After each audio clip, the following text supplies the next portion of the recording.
Hello friends, मैं हूं प्रतिमा और स्वागत करती हूं मैं आप सबको अपने यूट्यूब चैनल पे। आज का हमारा टॉपिक है मध्यकालीन भारत का इतिहास। आज हम मध्यकालीन भारत को देखने वाले हैं।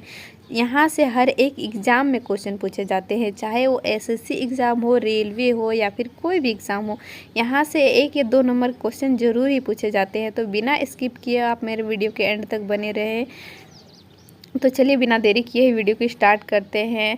देखते हैं, भारत पर आक्रमण करने वाला प्रथम मुस्लिम आक्रमणकारी मोहम्मद बिन कासिम था। यानी कि भारत पर सबसे पहले भारत पर आक्रमण करने वाला मुस्लिम आक्रमणकारी कौन था? तो मोहम्मद बिन कासिम था। ये पॉइंट बहुत ही इम्पोर्टेंट है, इसे याद रखें। मोहम्मद बिन कासिम का जन्म आधुनिक सऊदी अरब में हुआ था। मोहम्मद बिन कासिम का जन्म कहाँ हुआ था? तो सऊदी अरब में हुआ था। यानी कि भारत पर आक्रमण करने वाला प्रथम मुस्लिम आक्रमणकारी अरब के थे, अरबी थे। मोहम्मद बिन कासिम का पिता कासिम बिन यूसुफ था। आप देखते हैं इनका परिचय। मोहम्मद बिन कासिम को मीर कासिम के नाम से भी जाना जाता है। मोहम्मद बिन कासिम का इतिहास चर्चनामा ग्रंथ में लिखी गई है। मोहम्मद बिन कासिम के बारे में हमें जानकारी कहाँ से मिलती है? तो एक ग्रंथ है जिसका नाम है चर्चनामा ग्रंथ। इससे हमें मोहम्मद बिन कासिम के बारे में जानकारी मिलती है, जिसे फतेहनामा हिंद के नाम से भी जाना जाता है। और इस ग्रंथ को फतेहनामा हिंद के नाम से भी जाना जाता है। चर्चनामा की रचना अली अहमद ने की थी। चर्चनामा की रचना किसने की थी? तो अली अहमद ने की थी। मोहम्मद बिन कासिम का जन्म 31 दिसंबर 695 ईस्वी को हुआ था। मोहम्मद बिन कासिम का जन्म 31 दिसंबर 695 ईस्वी को सऊदी अरब के ताइफ शहर में हुआ था। इनका जन्म कहाँ हुआ था? तो ताइफ शहर में हुआ था। मोहम्मद बिन कासिम के पिता का मृत्यु हो जाती है जब वो छोटे थे। उसी समय मोहम्मद बिन कासिम जिस समय छोटे थे उसी समय उनके पिता का देहांत हो जाता है। पिता के मृत्यु के बाद उसके ताऊ हज्जाज बिन यूसुफ के यहाँ उसका लालन पालन होता है। उसके पिता के मृत्यु के बाद मोहम्मद बिन कासिम का लालन पालन उसके ताऊ यानी कि बड़े पापा उनके करते हैं।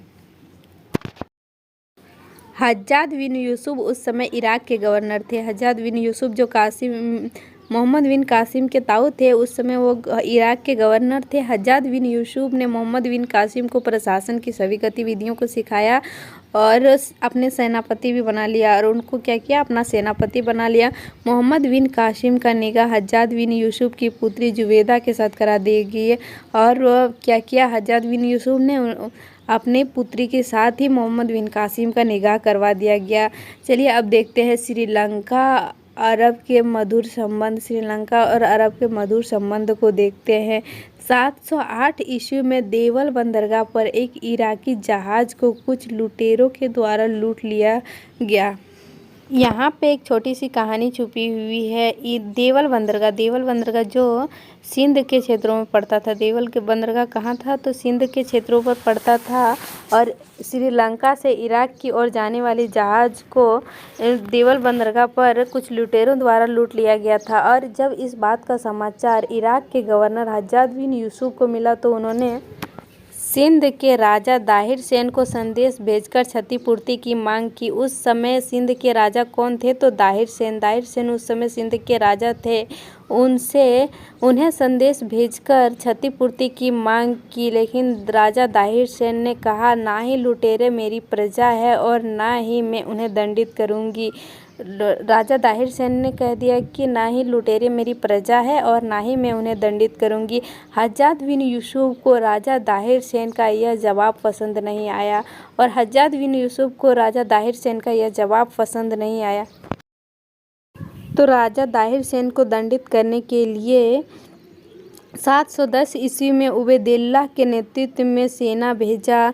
दाहिर सेन ने उसे पराजित कर दिया। हज्जाज बिन यूसुफ ने 711 ईस्वी में फिर से बुंदेल के नेतृत्व में समुद्र के रास्ते सेना भेजा। दाहिर सेन ने उसे भी पराजित कर दिया। 712 ईस्वी में मोहम्मद बिन कासिम को उन्होंने भेजा और मोहम्मद बिन कासिम ने दाहिर सेन को पराजित कर सिंध के क्षेत्र पर विजय प्राप्त किया। मोहम्मद बिन कासिम ने सिंध के क्षेत्र पर विजय प्राप्त करने के बाद पूरे सिंध को अपने कब्जे में ले लिया। उन्होंने दाहिर सेन को पराजित किया। उसके बाद क्या किया कि पूरे सिंध को अपने कब्जे में ले लिया। गैर मुसलमानों पर जजिया कर लगा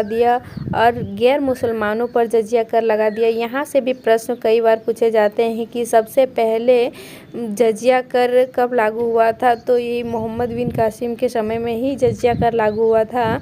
खजूर की खेती तथा ऊँट पालन सबसे पहले अरबों द्वारा ही किया गया था। भारत में अरबों ने सिंधु नदी को हिंदू नदी कहकर पुकारा था। यहाँ से भी क्वेश्चन पूछते हैं कि सिंधु नदी को हिंदू नदी कहने वाला प्रथम विदेशी कौन थे, तो अरबी थे। यहाँ पे एक छोटी सी कहानी है। दाहिर सेन को पराजित तो कर दिया था मोहम्मद बिन कासिम ने, लेकिन उनकी 2 पुत्रियाँ बच गई थी, जिन्होंने मोहम्मद बिन कासिम ने अपने खलीफा को भेंट कर दिया था और कहा जाता है कि यही उनकी मौत का कारण बनती है।